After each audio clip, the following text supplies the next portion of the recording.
भगवान को ऐसे जानना अलग बात है कि भगवान की मंदिर में मूर्ति है, हम गए प्रणाम करके आए, लेकिन उसको तत्व से जानना।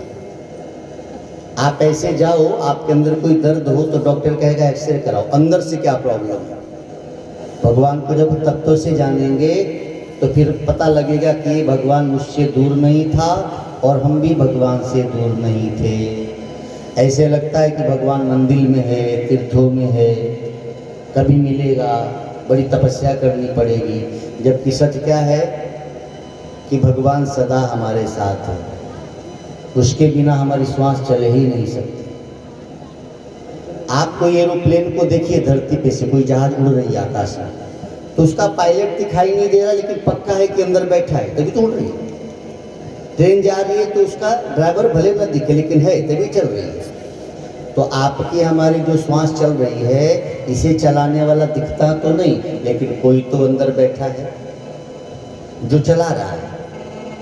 अच्छा, वो निकल जाता है तो बंद हो जाता है, इसका मतलब ड्राइवर बाहर हो गया। तो ये सिद्ध हो रहा है कि अंदर कोई है जो हमारी श्वास चलाता है। तो अब भगवान जब अंदर ही है तो उसको ढूंढना और पाने में देरी है क्या? नहीं। भगवान से मिलने में न देर न दूरी है, देरी है मोह ममता अभिमान हटाने में। ध्यान से समझेंगे। आप अभी जहाँ बैठे हैं, आप और हम जहाँ बैठे हैं, इस धरती के नीचे खुदाई करो तो जल निकलेगा, है ना? जहाँ बैठे हो अभी यही खुदाई करे तो जल प्रकट होगा। यानी हम जहाँ बैठे वहाँ जल तो है, जल के और हमारे बीच में दूरी क्या है? मिट्टी है, कंकड़ है, पत्थर है, बालू है। खुदाई करके हटाओ तो जल प्रकट हो जाएगा। ऐसे ही आप जहाँ हैं वही भगवान है। काम, क्रोध, मद, लोभ, इच्छा, द्वेष, मान, अपमान, ये सब हटा दो तो भी भगवान प्रकट हो जाएगा। इसीलिए कृष्ण कहते हैं कि जन्म कर्म। अब देखें, भगवान का अवतार होता है। अवतार शब्द का अर्थ अवतरते ही इति ही अवतार, यानी जो अपनी महिमा से नीचे आए और हमारे हित का कार्य करे उसे अवतार कहते हैं। अब समझिए कैसे। मान लीजिए कि बरसात के दिन आप बाइक से जा रहे हो या साइकिल से जा रहे हो, आपकी गाड़ी स्लिप हुई, आप नीचे गिर गए खड्डे में। बहुत खड्डा है, पाँक है, गंदगी है, दलदल मान लो। अब आप कईयों को आवाज़ दे रहे भैया मुझे बचाओ, लेकिन सब लोग ये सोचते हैं सड़क से जाने वाले कि कौन अब इसके साथ दलदल में जाए, अपना कपड़ा खराब कर ले। कीचड़ में जल्दी कोई उतरने को तैयार नहीं आपके लिए। लेकिन कोई बहुत बड़ा आदमी बहुत बड़ी गाड़ी से जा रहा है, आपने आवाज़ लगाया, वो सज्जन आए, गाड़ी रोके, अपनी कपड़े की परवाह नहीं किया, वो तुरंत दलदल में उतरा, आपका हाथ पकड़ा, आपको बाहर ला के रख दिया। आपके मुख से अनायास निकल जाएगा कि भैया आप तो मेरे लिए अवतार लेके चलिए। यानी भगवान भी अपनी महिमा से नीचे आके, कहाँ तो माया से परे, कहाँ तो माया में आते हैं, कहाँ तो अजन्मा जन्म लेते हैं, कहाँ तो अलख लखने में आते हैं, कहाँ तो निराकार साकार बन जाते हैं। इसलिए ताकि हमको कीचड़ से बचा सके, हमको गलत करने से रोक सके, वो हमको बताएं कि बेटा क्या करना चाहिए और क्या नहीं करना चाहिए। युद्ध भूमि में अर्जुन को यही तो उपदेश दिया। गीता जो ग्रंथ है, गीता में 18 अध्याय है और 700 श्लोक हैं, 9456 शब्द हैं भगवद गीता में। और एक एक शब्द, एक भी शब्द, जैसे आप एक बूंद अमृत पी लो तो उसके बाद मरोगे क्या? नहीं मर सकते। हम अक्सर लोगों से कहते रहते हैं, मेरी बात बताना कितनी आपके पल्ले पड़ती है। हम रोज कहते हैं जप करो। क्यों करो?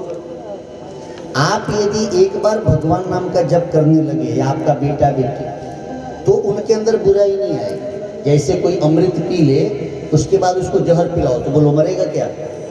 नहीं मर सकता। एक बार आप बुलेट प्रूफ जॉकेट पहन लिए, तब आप पर गोली असर करेगी क्या? नहीं कर सकती। तो एक बार आपका बच्चा या बच्ची सुबह सुबह भगवान का नाम जप करके घर से निकलेगा तो इस कलयुग का असर उस पर नहीं होगा। हमारे घर से हमारे बच्चे बच्चियां जब विद्यालय जाते हैं तो उनको दोनों संग गलत मिल जाती है। या संग में आके कोई गुटखा खाने लगा, सिगरेट पीने लगा, तो ये असर क्यों हुआ? क्योंकि उसके पास राम नाम का, हरि नाम का कवच नहीं था। जिनके बच्चे बच्चियां, कईयों को लगता है कि इससे पढ़ाई डिस्टर्ब होती, नहीं साहब। भगवत नाम गुरु से लेकर जप करने वाला नरेंद्र से विवेकानंद हो गया, लेकिन जो विद्यार्थी आज गुरु से मंत्र लेकर जप नहीं करते, दूसरा विवेकानंद क्यों नहीं पैदा हो जाता? तो सबसे पहला काम क्या है? अमृत पीने के बाद जहर पियो तो जहर का असर नहीं रहेगा। ऐसे ही भगवत नाम जप करने के बाद संसार में विचरण करोगे तो संसार का जहर आपको नहीं लगेगा। आप चाह के भी गलती नहीं कर सकते। इसलिए सारे बच्चे बच्चियों को चाहिए जरूर जप करें, थोड़ा सा जप करके निकला करें। हनुमान चालीसा घर से पढ़ के ही निकले। दुर्भाग्य है देश का, अब तो ब्राह्मणों को, बच्चों को भी हनुमान चालीसा याद नहीं है। गोंडा हमारी कथा थी, पूरे गांव के बच्चे, पूरा गांव ही ब्राह्मण होता, काफी भीड़। जब हमने पूछा इसमें हनुमान चालीसा कितने को याद है, खाली 2-4 हाथ होते। हमने कहा बताओ, इतना दुर्भाग्य है देश। तो सभी से प्रार्थना है कि आज कृष्ण के वचनों को जरा समझें। भगवान कहते हैं आपका जन्म और कर्म भी मेरे जैसा है। जैसा बाप वैसा ही बेटा होता है ना। तो हमारा बाप यानी भगवान का अवतार हुआ, तो आपका भी अवतार है। भगवान अपनी महिमा से नीचे आए तो हम भी तो अपनी महिमा से नीचे ही आए हैं। तो भगवान ईश्वर अंश जीव अविनाशी, कहाँ तो ईश्वर के अंश थे और कहाँ तो हम धरती पे आए। एक संत से एक भक्त मिलने गए और बोले महाराज जी आप लोग का जीवन बहुत अच्छा है, दुनियादारी छोड़ के आप सब राम राम जपते हैं। हम लोग तो देखिए ना, संसार के लोग संसार में पच मर रहे हैं। संत ने कहा देखो हम त्यागी नहीं हैं, हमसे बड़ा त्यागी तुम हो। तो बोले महाराज ये कैसे? बोले भाई देखो हमको तो गुरु का ज्ञान मिला, ये समझ में आ गया कि संसार नश्वर है, साथ नहीं जाएगा, तो हम संसार छोड़ के भगवान को जपते हैं। लेकिन आप लोग इतना महान हो कि सब जानने के बाद भी भगवान को छोड़ के संसार जपते हो, तो आप भगवान का त्याग किए, तो आप बड़े त्यागी कि हम बड़े त्यागी? जो संसार का त्याग किया वो बड़ा त्यागी है जिसने भगवान का त्याग किया। वो विनोद में बोले कि भैया हमसे बड़े त्यागी तो तुम हो, तुमने सीधा भगवान को छोड़ रखा है। तो इतना बड़ा त्यागी बनने की आवश्यकता नहीं है। भगवान कह रहे हैं कि आपका जन्म और भगवान का जन्म तो सबका एक जैसे है, लेकिन कर्म अलग अलग है। इस समय जो प्रधानमंत्री और राष्ट्रपति जी हैं उनका भी जन्म हम लोग जैसे हुआ होगा ना, लेकिन वो अपने कर्मों से वहां पहुंचे हैं। तो कृष्ण कहते हैं कि जन्म से तो सब दिव्य हैं। क्यों दिव्य हैं? क्योंकि आप मानुष से जन्म पाए हैं, भारत भूमि में जन्मे हैं। इससे ज्यादा क्या हो सकता है? कितना दिव्य हमारा जन्म है कि मनुष्य बने, भारत भूमि में आए, उसमें भी उत्तर प्रदेश में आए। ये महिमा है ना उसकी। जैसे मेरा जन्म सोमवार, हमारा जन्म हमारे गांव हुआ काशी में, तो सोमवार को जन्मे, काशी में जन्मे, भाग्य नहीं है? जन्म तो दिव्य है। अब कर्म दिव्य बनाइए। तो कर्म दिव्य बनाने के लिए गीता का 3रा अध्याय का नाम है ये कर्मयोग। क्या करना चाहिए क्या नहीं करना चाहिए, इसका विवेक हो जाए तो बस काम हो गया। अच्छा इतनी बुद्धि तो खटमल और मच्छर को भी है। अपना पेट पालने की विद्या तो सब जानते हैं, लेकिन पेट पालू विद्या की जरूरत नहीं है। पेट तो ऐसे भी पलेगा जिसने दिया है। जरूरत है उस जीवनदाता को जानने की जिसने जन्म दिया है। तो कान्हा ने कहा कि अपने कर्म को दिव्य बनाओ। कर्म कैसे दिव्य होगा? बोले कर्म शास्त्र अनुसार करें और आसक्ति रहित होके करें। काम तो शास्त्र का करते हैं, लेकिन आसक्ति में करते हैं तो भी फंसेंगे। जैसे मंदिर में पुजारी तो बने हैं, लेकिन पेमेंट के लिए बने तो मुक्ति नहीं होगी। आसक्ति रहित होके कर्म करें तो अब तो मुक्ति है।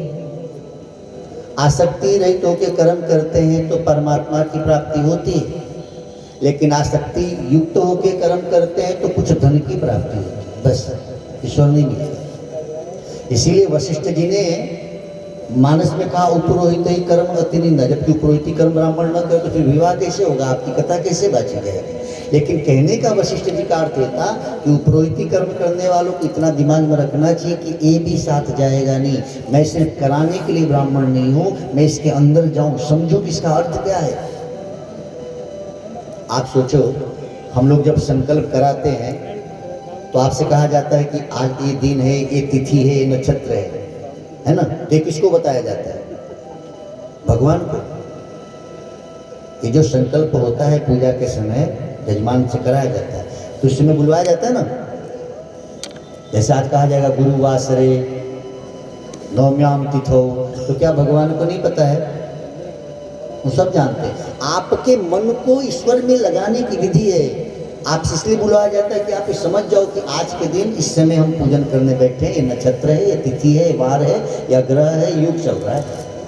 इस बहाने भी आपका मन संसार से हट के भगवान में लगे, क्योंकि आप चुपचाप बैठे रहेंगे तो मन इधर उधर जाएगा। तो ब्राह्मण ने कहा चलो संकल्प बोलो, अब आप पीछे पीछे बोलने लगे तो मन हट के कहाँ आ गया।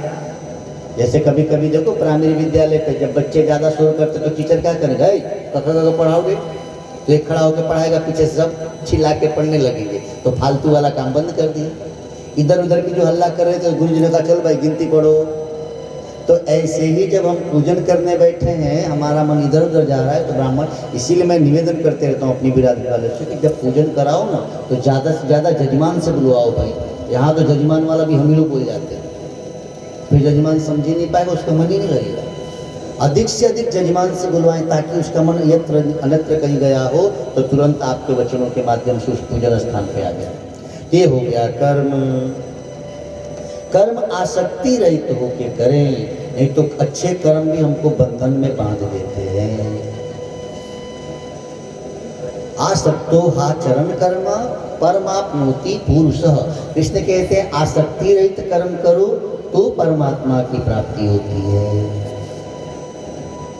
आसक्ति युक्त कर्म करेंगे तो संसार की प्राप्ति होती है।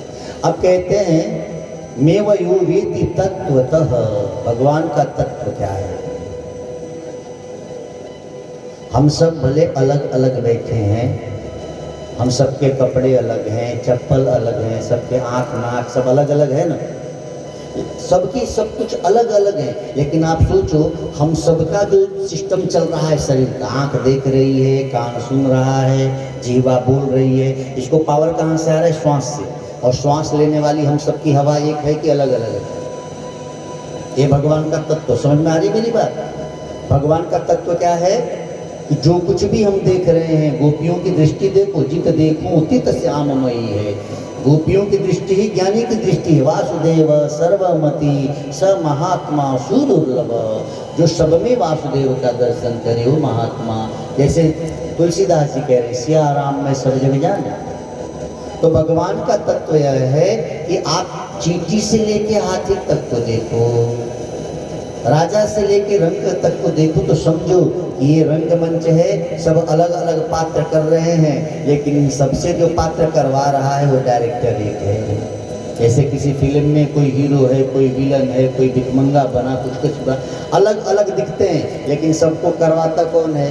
उसका डायरेक्टर एक ही है। ऐसे ही इस दुनिया में कोई अमीर है, कोई गरीब है, कोई स्त्री, कोई पुरुष, कोई काला, कोई गोरा, ये सब अलग अलग पात्र हैं, लेकिन हम सबका डायरेक्टर।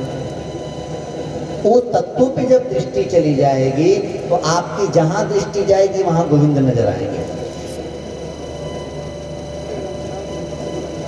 उपनिषद में या कहीं हमने एक जगह पढ़ा था कि एक बार स्वर्ग में चर्चा चल रही थी, उस समय भगवान कृष्ण धरती पे थे, कि इस समय धरती पे ऐसा कौन है जो सब में सद्गुण देखता है।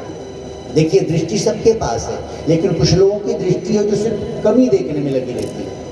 आपके अंदर लाख अच्छाई उनको नहीं दिखाई देगा, आपकी एक कमी को लेकर वो चर्चा करेंगे। ये कुछ लोगों की दृष्टि। लेकिन कृष्ण की दृष्टि कैसी है? जब चर्चा चला तो सबने कहा कि इस समय धरती पे ऐसा कौन है? तो ब्रह्मा जी ने कहा कि इस समय भगवान कृष्ण धरती पर विराजमान है और किसी में कोई कमी नहीं देखते, वो सब में सद्गुण ढूंढ लेते हैं। ये बात वरुण देव को अच्छी नहीं लगी, कैसे कैसे हो सकता है? वरुण सोचे कि हम इसी की परीक्षा लेके जरा देखें। अब भगवान कन्हैया बाल लीला कर रहे हैं, ग्वाल बालों के साथ जमुना के तट से स्नान करके निकले हैं। सुबह सुबह का समय है, वरुण देवता को परीक्षा लेनी थी। वरुण देवता कुत्ता बनकर रास्ते में सो गए। और कुत्ता भी कैसा, पूरे शरीर में कीड़े पड़े हैं, दूर से बदबू दे रहा है, बीमार है, वो कर रहा था। अब दूर से ही बदबू आई तो सारे ग्वालों ने कहा कि कान्हा इधर से मत चलो, देखो ना कुत्ता तड़प रहा है, कितने तकलीफ में है, उसके शरीर से बदबू आ रही है। एक ने कहा कि कान्हा बहुत बड़ा कोई पाप किया होगा, देखो इतनी तड़प रहा है, इतने कीड़े पड़े हैं, इसमें मर भी नहीं रहा है और कितनी बदबू दे रहा है ना। एक ने कहा कि बहुत पाप क्या है, जघन्य पाप किया होगा, पूरे शरीर में देखो। हे भगवान, सारे लोग उसकी कमी देख रहे थे। कान्हा ने कहा कि कैसे पागल हो, इसने कुछ पुण्य भी किया होगा। सबने कहा ऐसा क्या तुझे दिखा इसमें? कान्हा ने कहा कि इसके दांत देखो ना कितने चमक रहे हैं। वरुण देवता दांत बदलना तो भूल ही गए थे। वरुण से वो कह रहे हैं कि कुत्ते के दांत देखो ना कितने चमक रहे, इसने कुछ पुण्य भी किया होगा। वरुण को लगा कि वाह प्रभु, आपके सारे मित्रों ने मेरे अंदर की गंदगी देखी, मेरे दर्द को देखा, बदबू को देखा, मुझे पापी कहा। हे नाथ, आप वही हो जो इतनी छोटी छोटी बातों पे ध्यान रखते हो। वरुण अपने भेष में आए और वंदन किया कि नाथ आपकी दृष्टि अद्भुत है। तो हमारी दृष्टि भी भगवान कृष्ण की भांति हो। आपके यहाँ कोई आए तो समझना, पहले ये मान लो कि इसके अंदर भी मेरा वही ईश्वर है। जब ईश्वर मान के व्यवहार करोगे तो काम बढ़िया होगा। गोपियों ने कृष्ण से पूछा कि प्रीति के लक्षण क्या हैं? गोपियां कृष्ण से प्रेम करते हैं। भगवान ने कहा कि प्रेम करने में 4 बातों का ध्यान रखना चाहिए। कौन कौन सा? तो बोले पहला स्नेह, सबके प्रति स्नेह हो। अब स्नेह कैसा हो? बराबर के भाव। ऐसा नहीं कि अपना बच्चा है तो ज़्यादा प्रेम करे, भाई वाला है तो कम करे, अपना बेटा है तो ज़्यादा घी डाल दो, तो देवरानी जेठानी का थोड़ा कम डाल दो, यहाँ दोष पड़ेगा। समान रूप में स्नेह हमारा हो चाहिए।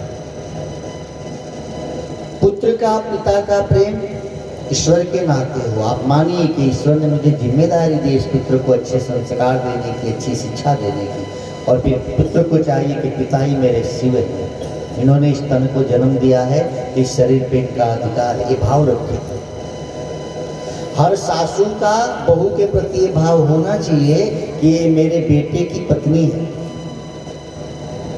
ये मेरी बेटी जैसी है, ये अपना घर छोड़कर आई है तो इसको मैं इस तरह से रखूं कि उसको दुख न समझ में आए। हर बहू का ये कर्तव्य है कि अपनी सास का आदर करे कि मेरे पति की माँ है, मैं इनका आदर करूं।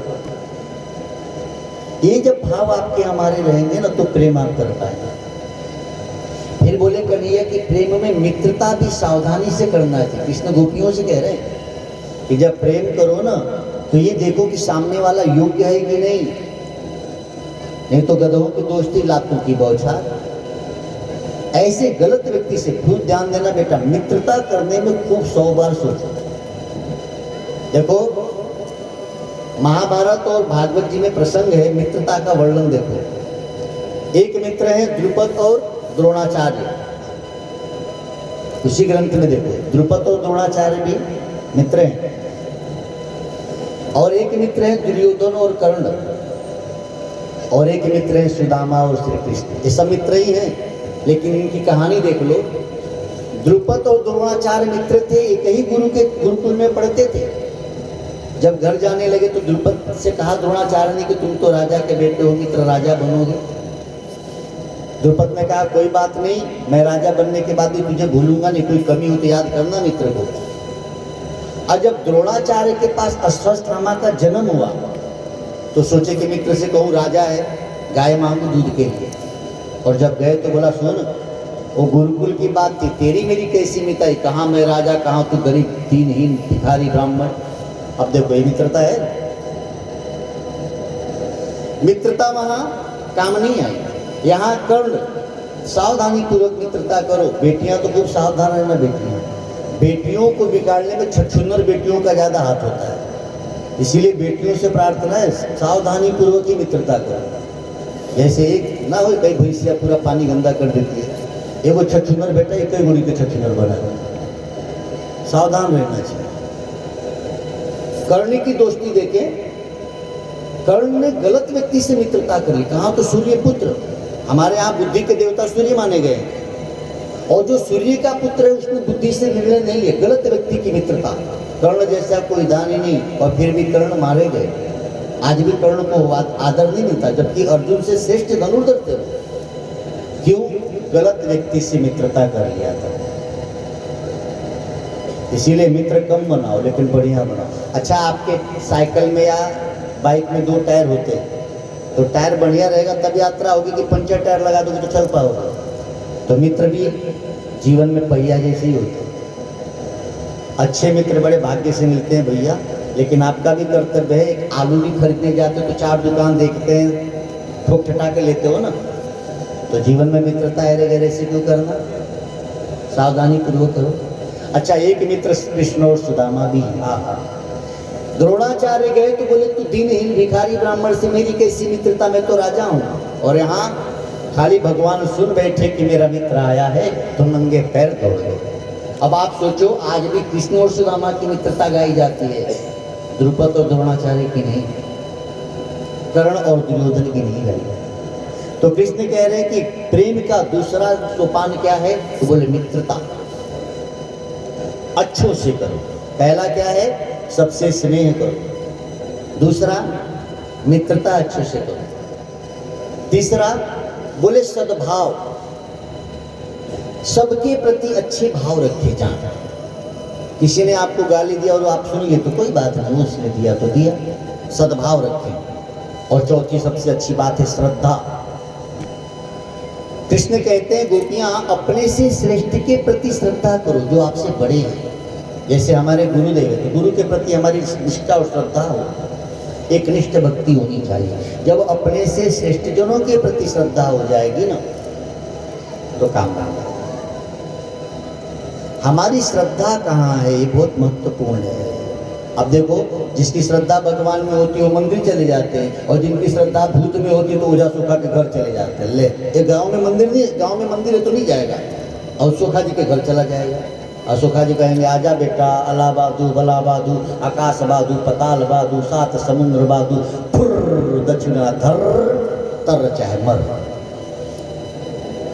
गांव के मंदिर में नहीं गए, चले गए ओझा सोखा। ले, उसकी गलती भी नहीं है, उसकी श्रद्धा वहीं पे है।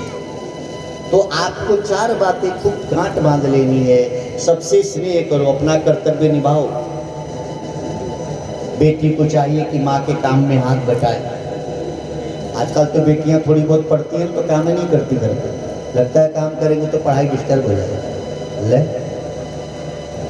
हम तो पढ़ते थे ना तो खेलते भी तो चिट रखते थे, प्रश्न उत्तर जेब में रखते थे, और पढ़ते खेलते भी तो थोड़ा पढ़ भी लिया करते। ले, गार्डन में जाते क्रिकेट खेलने जब मुंबई पढ़ते थे तो रखते थे जेब में, खेलते खेलते भी याद कर लेते थे। पढ़ने वाला हो तो सड़क पे भी बैठ के पढ़ लेगा, काम करते करते पढ़ना कोई बहुत बड़ी बात नहीं है। तो काम तो करे के मन में नहीं के, तो बोले जब माई कोई काम करे तो हम पढ़े के बाद, जब काम नहीं करे तो खेले के बाद। जय सिया राम, ये भी बढ़िया बुद्धि है। तो विद्यार्थियों से प्रार्थना है स्नेह रखें, समय से काम कर। भगवान कहते हैं यो मे वेति तत्वतः, कृष्ण के वचन देखो, भगवान के तत्व को जान लो, तब आपको लगेगा कि ईश्वरो सर्वभूतानां हृदय से अर्जुन तिष्ठति। भगवान सब में है, लेकिन भगवान मेरे हृदय में। स्वामी राम सुखदास जी कहते थे कि हर व्यक्ति को 3 बातें अपने डायरी पे लिखना चाहिए, या तो अपने घर की दीवार पे लिखना चाहिए। आप भी लिख लो, अभी बुद्धि में लिखो। 3 बातें लिख लोगे तो भगवान आपके साथ सदा रहेगा। बात कितनी अच्छी है। पहली बात, भगवान सबके हैं, मानते हैं ना? आप दिमाग में बिठा लो या लिखो कि भगवान सबके हैं तो मेरे भी हैं। सही बात है ना? भगवान सबके हैं तो मेरे भी हैं। दूसरी बात, भगवान सब जगह हैं तो यहाँ भी हैं।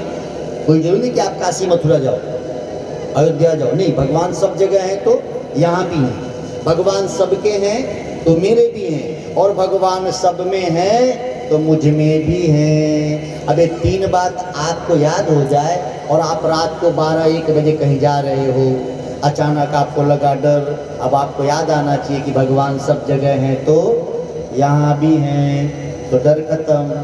भगवान सबके हैं तो मेरे भी हैं, और भगवान सब में है तो मुझ में भी हैं, यह याद आ जाएगा तो डर नहीं लगेगा। अब पता लगा रात को अकेले हुए, हाँ, अब कहीं हल्का सा आवाज आई हवा से, अहि बाप, डर गए। भयाति भूतः, सबसे ज्यादा भूत कहाँ है? जहाँ भय है। भयाति भूतः, भय हटा दो तो भय गया, भूत गया। तो कृष्ण कहते हैं कि भगवान का तत्व क्या है कि सब में है तो मुझ में भी है। अब बोलो, आपके अंदर भगवान है कि भूत है? भगवान है ना। जब अंदर भगवान है तो कभी मिले क्या उससे? नहीं मिले। काहे नहीं मिले? उसने मना किया क्या? नहीं, हम कभी जानते ही नहीं थे। अब भगवान से मिलने में न देर न दूरी है, देरी है मोह ममता अभिमान हटाने में। मानव की सफलता है प्रभु प्रेम को पाने में। मानव की सफलता यही है कि भगवान मिले। और मिलेगा कैसे? जब ये बात आपको समझ में आ जाएगी कि ईश्वर मेरे अंदर है, तो आंख बंद करके उसको ढूंढो। बाहर की चीज़ों को ढूंढना है तो आंख को खोलना पड़ेगा, लेकिन अंदर में भगवान को ढूंढना है तो आंख को बंद करना पड़ेगा। तो बोले गुरुजी रोज रतिया में बंदे रखते हैं आप सब। कई लोग कहेंगे महाराज रात को बंद ही रखते हैं, मिला नहीं आज तक। आप रात को सोते हैं तो उसको याद करते करते सोते तो मिल गया होता, याद करते करते नहीं सोते इसलिए नहीं मिला है आज तक। उसको याद करते करते सोएंगे तो काम बन जाएगा।